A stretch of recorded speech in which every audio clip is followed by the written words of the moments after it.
Hello, this is Max Marine coming to you live, and by live I mean recorded from Venice, California. A lot of change the last few months, lots of shifts.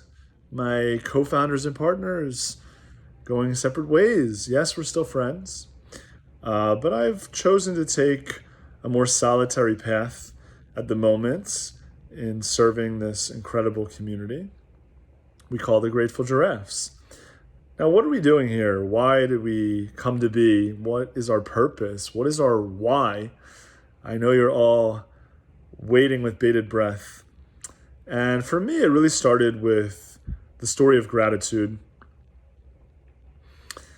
I was looking around at the world and not really appreciating what I was seeing until one day I read this book that said you can increase your levels of happiness just by taking 1 minute a day to write down what you're grateful for.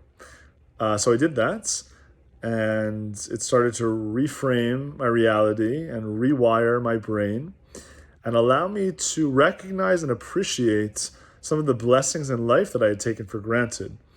Air, water, cars, health. And the list just got larger and larger the more I practiced. And I got so inspired by my own practice that I wanted to share it with others. The last 14 years, that's what I've been doing. But until Grateful Giraffes started, it was not formal in any way. It was more of a casual hobby, a casual side project. And Grateful Giraffes formalized this belief that I have that the more people practicing gratitude, the better this world will be. And when we look at the human mind and its conditioning, and when we look at the human body and its relationship to the world, it's very much built from a place of fear and survival rather than love and thriving. You know, our natural states of our genes, of our cells, is how do we stay alive? And that is what has led us to exist at this moment. We have thousands or tens of thousands of ancestors, human ancestors, or human-related ancestors that survived, and that's why we're here. So no wonder our moment-to-moment consciousness normally goes in the direction of negativity. This is what's known as the negativity bias. I noticed that gratitude creates a positivity bias. You know, the more I look around and practice the state of consciousness, the more I can maintain it automatically, the more I can start to tune in to the present reality around me and see the abundance that exists at every moment. When I say abundance, what do I mean? Well, I have 40 trillion cells in my body. That's abundant.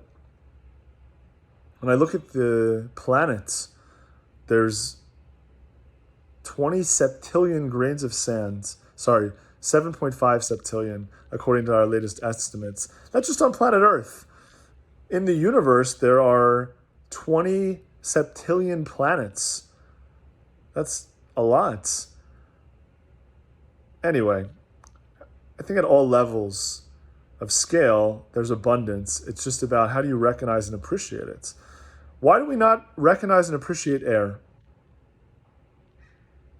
It's here. Without it, we die within seconds. But we take it for granted and we move on. And that's human nature. Because if it's not necessary to pay attention to it, why pay attention to it? You know, let's free up more resources to look for the next threat. But is that the life we want to live? Becoming habituated to all of life's blessings so we can have more space to contemplate what else could go wrong? I think not.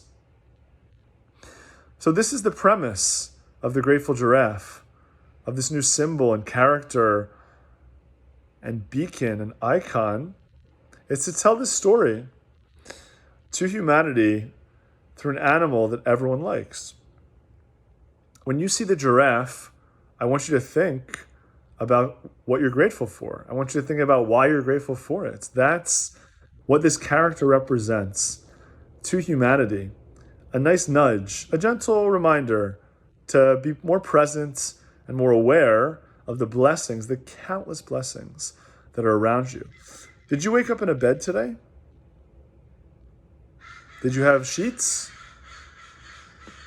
Can you hear the crows that like what I'm saying in the background? Did you have running tap water? Did you have electricity?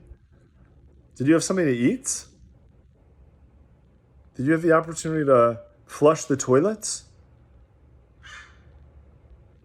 Literally, everything around you is unreal.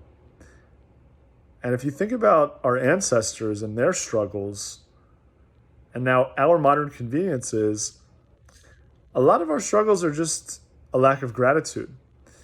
And when you listen to Andrew Huberman's podcast with Peter Attia, he says the two keys to happiness are gratitude and agency. I believe gratitude is the key to agency. And the more grateful you are, the more control you have over your mind and body, the better you feel. So what comes next?